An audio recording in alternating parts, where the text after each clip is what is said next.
What else are we going to do on a Tuesday night? Is EastEnders still on? Welcome to Drinks Coach. I know it's a Tuesday, but we're still on lockdown, so people can't see you drinking. Okay. Vinesack, Drinks Coach UK. Ask me any questions you like on either of those tags on Instagram or Twitter. We're going to do a Q&A session on Friday. I did one a couple of Fridays ago and it was very popular. So they've asked us to do it again. So ask any questions, particularly about the wines I'm about to show you throughout the week, maybe. But if you've got any questions at all, no question is too bizarre or too dim. Everything needs explaining. Please contact me. So today, we've got a range of wines here. We've got 3 different wines which have nothing in common, really, other than the fact they're sold by the same retailer. Now, the idea is that we weren't trying to make this into an advertising show. So we had to put certain caveats in. And John Worsley from Bancroft Wines, responsible for bringing some of the finest wines in the world into the UK and particularly into the restaurants of London, are one of those companies that sells a lot of wine through restaurants. So they are directly kiboshed by what's going on and sell a little bit to private clients, but really aren't in the game of doing the kind of majestic thing and just selling to customers in the street. So John asked me if he could put together a box of 6 wines and maybe do a sort of like a deal where he said, you know, sort of, can I tell your customers that if we do a deal of these 6 wines, then you get 20 quid off or whatever? I said no. So he said, oh, okay. He said, but if I pick the wines, it's different. If I pick the wines, then it'll be okay. I'll do that. And I want to pick the wines blind. And so that's what I did. So the fact that a couple of these wines come from the same country and things like that are all completely incidental because I picked the wines purely on how they tasted and smelled. And I'm going to tell you about these wines now. On Thursday, we're going to do 3 cracking reds. They're quite fancy. I'm not a cheap date when it comes to red wine. So when I pick them out, some of them are quite expensive. But we'll come on to that in a minute. This is between 11 and 15 pounds. This is a very, very good Ribera del Duero, which is kind of like Pimp My Rioja. It's like Rioja meets most expensive Bordeaux. Fancy, age-worthy, very serious wines. I've got one of my favourite Cabernet Sauvignons from South Africa as well. And we have this, which is one of the oldest wineries in the whole of California, from Calistoga.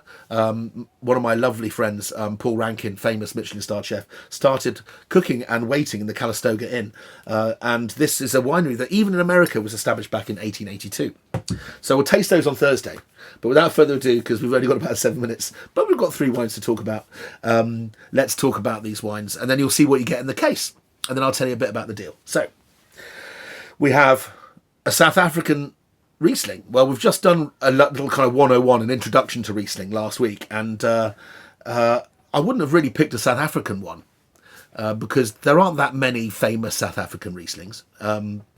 But by heck, this one's really, really good. Very surprised. Would have put it on the show if I tasted it before. We've got a white wine from the southern France, from the southern Rhone.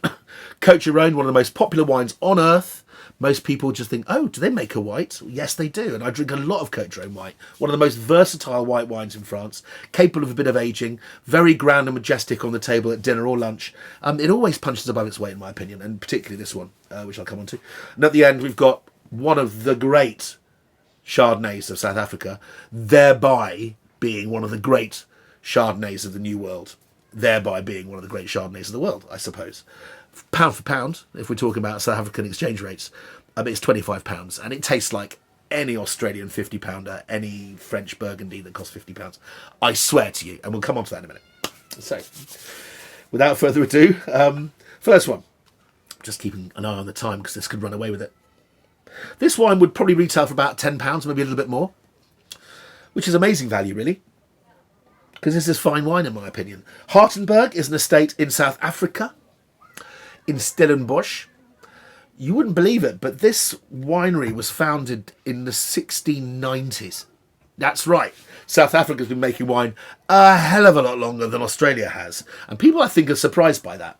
But I don't imagine they were making wines like this in 1692 or whatever it was. So this is a Riesling, which smells beautifully lemony, sharp and lemony. If anybody can remember or wants to go back to the show, the Riesling show I did on Drinks Coach last week, you'll see that there's wine which had this taste of roses lime cordial almost. Well, this wine has a similar smell. It also has this smell which I call Riesling funk. People can't really decide on how to describe it, but it smells a little bit paraffin-y, a little waxy, a little bit petrol-y, which sounds odd, but when you taste it, it's perfectly nice. It's just hard to describe that specific tone. But this wine is from 2017, a fantastic vintage, both for reds and whites in South Africa. I think it's going to turn out to be as good as the quite majestic 2015 vintage, and certainly better for whites, in my opinion.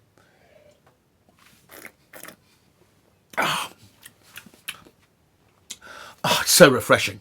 It's like doing that over a sink. It's refreshing. And it's got this taste of minerality. The soils in South Africa and in Stellenbosch are very complex.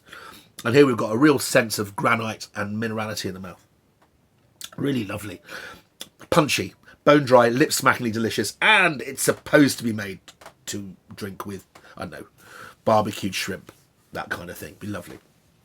Okay, moving on to Vino 2. Okay, we have about 4 minutes left, I think. Yeah. This is made from 3 different grape varieties. The Rhône is capable of making some of the world's finest white wines. I'll just show you the label. It's called Réserve Grand Veneur, Côtes du Rhône, from Alain Jaume. And the Jaume family have been knocking about since the 1820s, making wines like that. I think it's a very elegant looking bottle. It always has lovely colour, this wine. It's a colour, a deep colour without looking oxidised. I mean, some wines just look brown. This wine has a smell, it looks like golden brown, golden yellow. It's got a real kind of radiance to it. If you go to the northern Rhône, which is where the very famous, most of the famous white wines in the Rhône come from, at the top you've got Condria, which is a wine which is made from a wine that now we're all quite familiar with, I think, if you're really into wine, called Viognier. Viognier, very fashionable, very fragrant, smells of apricots and hedgerows and all sorts of really wonderfully exotically ripe smells. And also there's another white wine which is made just further south in Hermitage, where the longest lived white wines in France come from. I only recently drank one from 1988, a Chave 88 Hermitage. Indescribable. It was just still so fresh and so poised. Absolutely delicious. And that's made from a variety called Roussanne. And Roussanne is, in my opinion, the king of white varieties in the whole of the Rhône. It's kind of the one which has got the strength and the leadership. And you can add other varieties to it, but Roussanne is the king to me. It's the turbot of white varieties in the Rhône. And then you've also got a variety called Clairette. Now, Clairette is fluffy. It's not about smell or taste. It's about texture, and it's amazing. This wine, when I smell it, the first thing I'm going to smell is Viognier. That's the fragrant one of the 3. Now it's got an incredible size. It's a really big, rich wine without tasting oily. Got fantastic cut, I think. Hugh Johnson, very famous wine writer, used that description. Although it's big, it's got enough acidity that it doesn't taste bleh. And then the Clairette just makes this softness behind it, like a pillow in the mouth. Go with lots of things. Maybe a very grand fish with cream sauce. I would have that with things like red mullet on the grill. Crab. Maybe even veal in a Grand Veneur sauce, in fact. Grand Veneur means that he was the superintendent, the head of a hunt, of a chasse in France.